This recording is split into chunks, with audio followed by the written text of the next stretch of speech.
भरत जी ने जैसी करनी की वही लाखों मुखों से भी वर्णन नहीं की जा सकती। तब सब दिन सुधवाकर श्रेष्ठ मुनि वशिष्ठ जी आए और उन्होंने मंत्रियों तथा सब महाजनों को बुलवाया। सब लोग राजसभा में जाकर बैठ गए। तब मुनि ने भरत जी तथा शत्रुघ्न जी दोनों भाइयों को बुलावा भेजा। भरत जी को वशिष्ठ जी ने अपने पास बैठा दिया और नीति तथा धर्म से भरे हुए वचन कहे। पहले तो कैकेयी ने जैसी कुटिल करनी की थी, श्रेष्ठ मुनि ने वह सारी कथा कही। फिर राजा ने धर्म व्रत और सत्य की सराहना की, जिन्होंने शरीर त्याग कर प्रेम को निभाया। श्री रामचंद्र जी के गुणशील और स्वभाव का वर्णन करते करते तो मुनि राज के नेत्रों में जल भर आया और वे शरीर से पुलकित हो गए। फिर लक्ष्मण जी और श्री सीता जी के प्रेम की बड़ाई करते हुए ज्ञानी मुनि शोक और स्नेह में मग्न हो गए। मुनिनाथ ने बिलख कर दुखी होकर कहा, हे भरत सुनो, भाभी होनहार बड़ी बलवान है, हानि लाभ जीवन मरण और यश अपयश ये सब विधाता के हाथ में। ऐसा विचार कर किसे दोष दिया जाए और व्यर्थ किस पर क्रोध किया जाए, हितात मन में विचार करो। राजा दशरथ सोच करने के योग्य नहीं। सोच उस ब्राह्मण का करना चाहिए जो वेद नहीं जानता और जो अपना धर्म छोड़कर विषय भोग में ही लीन रहता है। उस राजा का सोच करना चाहिए जो नीति नहीं जानता और जिसको प्रजा प्राणों के समान प्यारी नहीं। उस वैश्य का सोच करना चाहिए जो धनवान होकर भी कंजूस है और जो अतिथि सत्कार तथा श्री शिव जी की भक्ति करने में कुशल नहीं। उस शूद्र का सोच करना चाहिए जो ब्राह्मणों का अपमान करने वाला, बहुत बोलने वाला, मान बढ़ाई चाहने वाला और ज्ञान का घमंड करने वाला।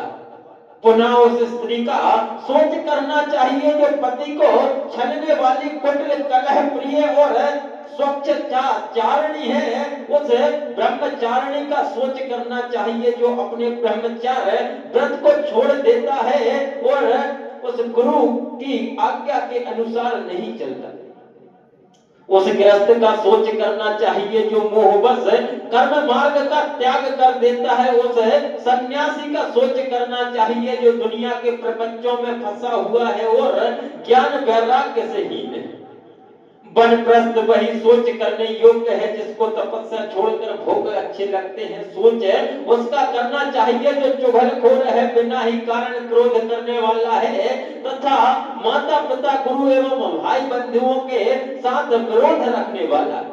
सब प्रकार से उसका सोच करना चाहिए जो दूसरों का अनिष्ट करता है, अपने ही शरीर का पोषण करता है और बड़ा भारी निर्दयी है और वह तो सभी प्रकार से सोच करने योग्य है जो छल छोड़कर हरि का भक्त नहीं होता। कौशल राज्य दशरथ जी सोच करने योग्य नहीं है जिनका प्रभाव 14 लोकों में प्रकट है। हे भरत, तुम्हारे पिता जैसा राजा तो ना हुआ है और ना अब होने का ही। ब्रह्मा विष्णु शिव इंद्र और दिक्पाल सभी दशरथ जी के गुणों की कथाएं कहा करते हैं। हे तात कहो उनकी बड़ाई कोई किस प्रकार करेगा जिनके श्री राम लक्ष्मण तुम और शत्रुघ्न सरी के पवित्र पुत्र हैं।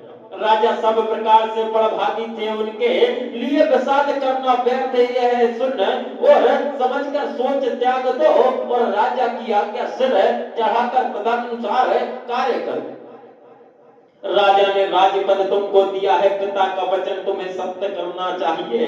जिन्होंने वचन के लिए ही श्री रामचंद्र जी को त्याग दिया और राम विरह की अग्नि में अपने शरीर की आहुति दी।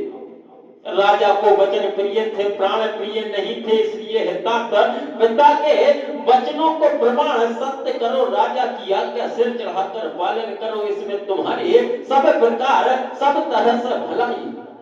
परशुराम जी ने पिता की आज्ञा रखी और माता को मार डाला। सब लोग इस बात के साक्षी हैं। राजा ययाति के पुत्र ने पिता को अपनी जवानी दे दी। पिता की आज्ञा पालन करने से उन्हें पाप और अपयश नहीं हुआ। जो अनुचित और उचित का विचार छोड़कर पिता के वचनों का पालन करते हैं, वे यहाँ सुख और सुयश के पात्र होकर अंत में इंद्रपुरी स्वर्ग में निवास करते हैं। जय श्री सीताराम।